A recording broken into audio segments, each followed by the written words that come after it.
welcome to the latest version of All Mixed Up. Today we're going to be talking about marketing strategy and how to make sure that it is clean, simple, and clutter-free. I am Mark Simmons, the founder and chief strategist of Mixed Digital, and I have here with me Chris Versace, Hey. creative director, It's me. and Stephanie Carafa, social media director. Hello. So who wants to start? When we're talking about strategy, I always like to use the thing that we can all relate to is when you go to the diner and you sit down at the diner and you look at the placemat and you see a placemat with 50 little local advertisers for Joe the plumber and the garbage company, and every time I look at that I'm like, does this actually get a return? There's no way there could be a return on this kind of advertising. And to me, that's clutter. And if you look at a lot of those clients, it's that mentality, how does that happen? Well, there's a lot of influential salespeople out there, and they're approaching new businesses who don't understand marketing, who don't have any sort of strategy, and they're like, oh, give me a couple of bucks and I'll get your name out here. And then the penny saver rep, and the local little newspaper rep gets their hands, and now they're having an ad in the newspaper. And over time, things start to clutter up, just like we say, in our garages, in our closets, and we forget to clean them out, and we forget to see what's working and what's not working. Right. And I think that's the mentality that a lot of business needs to look at when we talk about a strategy. Is let's look at what we're doing as a whole, decide what's working, what's not. I think what I've found in my experience is that a lot of businesses will be doing just what you say. They're different marketing initiatives because someone gave them the advice to do this or to put an ad here or to try this tactic out. And they have all these different things going. Some of it's being measured, a lot of it's not being measured, but ultimately it's not cohesive. It's not this coordinated effort. So they really don't know from a high level perspective how it's all doing together. I kind of look at it, in my opinion, I try to simplify it and look at it this way: that building a marketing strategy is like building blueprints. You wouldn't build a house without blueprints, or else you'd run into problems, right? So the construction crew works off of the blueprint plan. Just like your marketing team, whether that's in-house, out-house, outsourced, or around the corner, or whatever it is, they need to work from a plan. And it's best to come up with some kind of documentation that really outlines that plan, right? Mm-hmm. Yeah, I agree with that, but I think also back to the salesperson perspective, I think a lot of times a lot of people in the space think they know just because something exists means you should take advantage of it. And it's sometimes how much should you invest into a specific approach. So, you might think, oh yeah, I hear that social media, I hear that works really well. And, there's Facebook and Instagram, but certain businesses, they don't benefit from investing so much money into one place. So sometimes you see just these random different approaches where they're focusing on so many different things, but it doesn't quite make sense and it doesn't really work together. And part of a strategy kind of uses everything, kind of blends it together. And if you are someone who isn't an expert in the space, you don't always know which will work the best and ultimately grow you. Reaching the right end user, the right consumer, the right clients and customers. Mm-hmm. You have to know where they are. That should be part of the strategy. Yeah, that's a big part. That's a good point. That's a big part of the strategy is knowing who you're targeting, right? Mm-hmm. Who are you going after? Where do they spend their time, online and offline? What's the best way to communicate with them? Because you need to understand what's their trigger point. What is going to make them contact you? What is going to make them purchase what it is that you're selling? And if you're not thinking about that in a strategic manner and documenting this, writing it down and fleshing it out, then how do you really know your marketing is as effective as it can be? To give an example, and I will go back to the social media since that's your space. I want to give it an example for the viewers. When we're talking about a cohesive strategy, so let's say that we have a client that is active on social media and they're building their presence, they're communicating really well, they're connecting with their audience, they're sharing their content that they're creating. How do we make this a cohesive part of the broad marketing strategy? Well, let's say that they also do trade shows. Let's say that they also have a physical space where they provide services. Are they encouraging the people who are visiting this physical space to find them on social media so that they can engage with them on social media? Are they advertising their social media presence at these trade shows? Is it part of the material? Is it part of the print material? The trade show display, is there an icon on there that tells them to go to LinkedIn, or tells them to go to Facebook, tells them to go to Twitter? Mm-hmm. So if you're going to invest time and money and effort and resources in building out your social media presence, mm-hmm. and you're not carrying that over to the other aspects of your business that can be considered marketing and promoting the company, then that's not a cohesive strategy, right? Yeah, I think social media can be a lot of fun, but there's so much more to it than that. We talk a lot about how it can be used in different ways, but if you're just all over the place, it can actually hurt you more than help you. So I think defining what your goal is on social media is just so important, because it's one of those things where you're kind of communicating a personality, but you don't want to be too casual, because then it might you might not look as if you're so credible, and you might not have that kind of appearance or presence in social as an influencer. You might just seem like another person who's kind of a fan of the subject matter you're talking about. It reminds me of what we talk about a lot, and what we think sets us apart as our team is, although we're very specialized and talented in our own things, we're always looking at the big picture and how one affects the other. And that's what a strategy really does. So social media isn't by itself, right? You need to, when you make the trade show and you design the graphics for the trade show, are you pushing to the social media so that you can get the results? Is the social media then driving back to the website blog where we can inform people more? And it's how it all ties together, and making sure you're looking at the big picture. And when we say big picture, that's what we're talking about, strategy. And too often, clients or companies, they try to do this on their own, and they look at each individual little element as an island, as opposed to we look at the entire big picture, how does it all work together?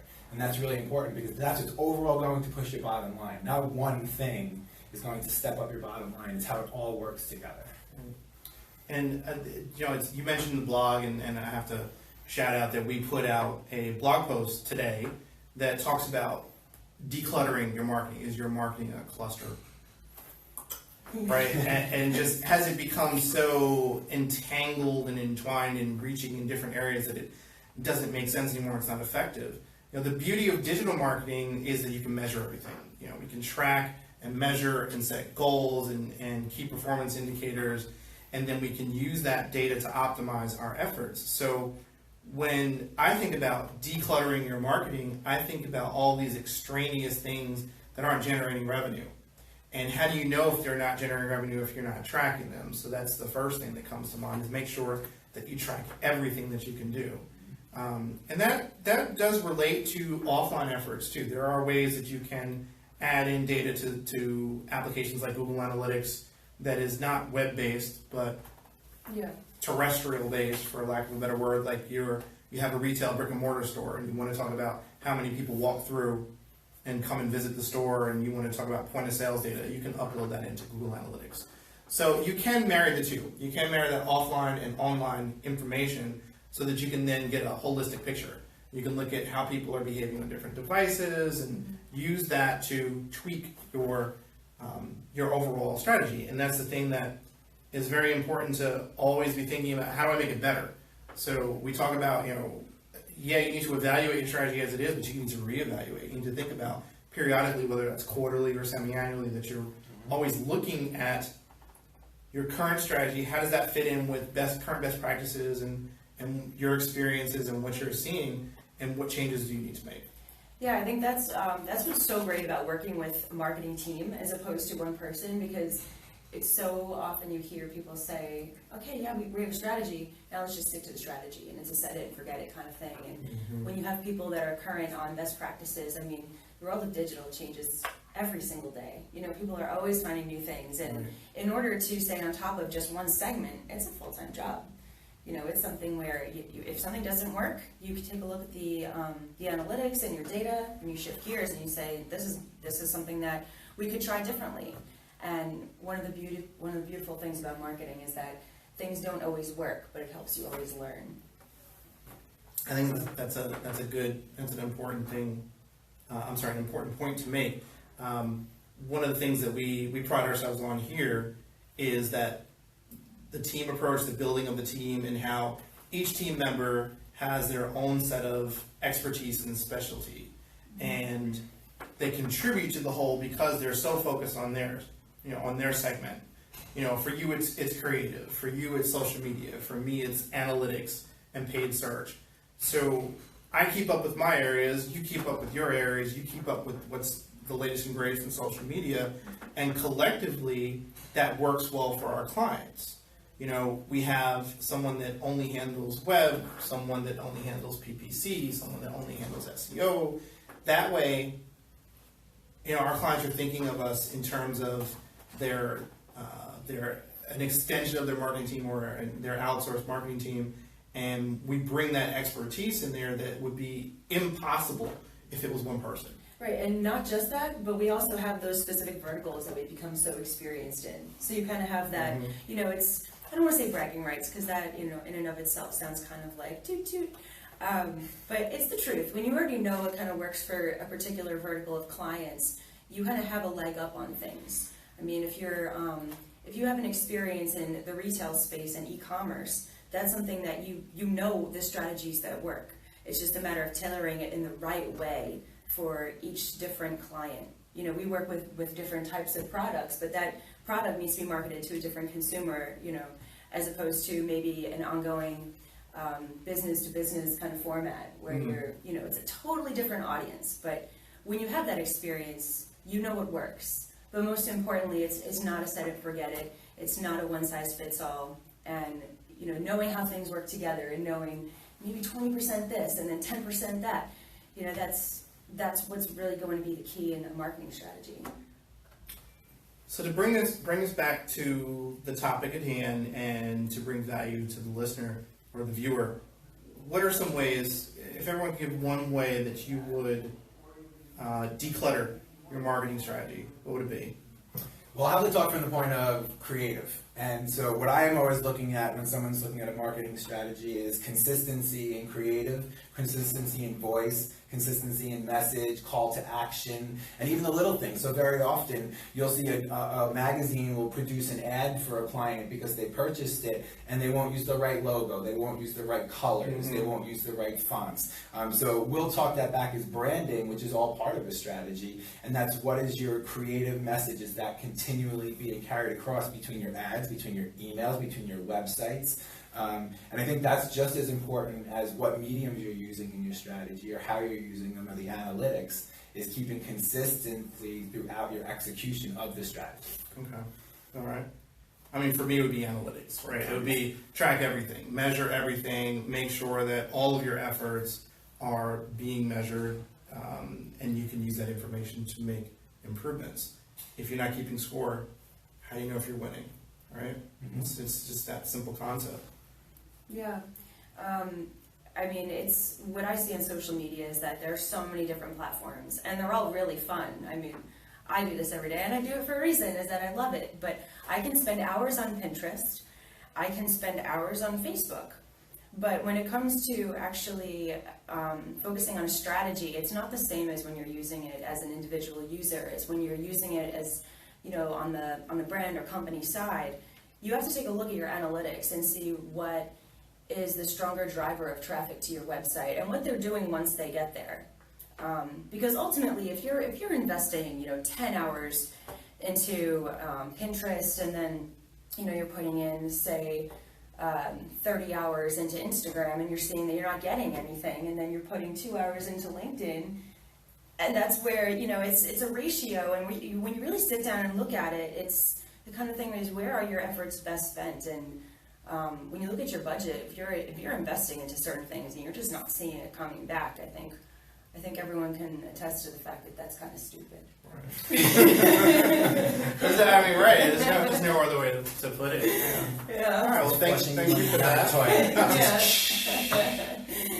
Yeah. I can see the imagery. Of the right. And when you have just so many different things that you're doing, you're just like, I don't know where the heck to focus time, and you just get so cluttered and it can be really overwhelming. And when you turn to people who really know how to dig through things and see what works, it's not as simple as, just, I think that this will work. It's constantly being, flexible and looking at why. I think that sometimes, and I've run across this with clients before, that people tend to think that if I'm doing that activity in and of itself translates into success, right? So from the marketing perspective, I've come across people who think that they need to be doing as much as possible, not really knowing what's going to work, or in some cases what is working. But because someone told them they need to do this, or put an ad here, or try this new website out for marketing, then that's what they should be doing.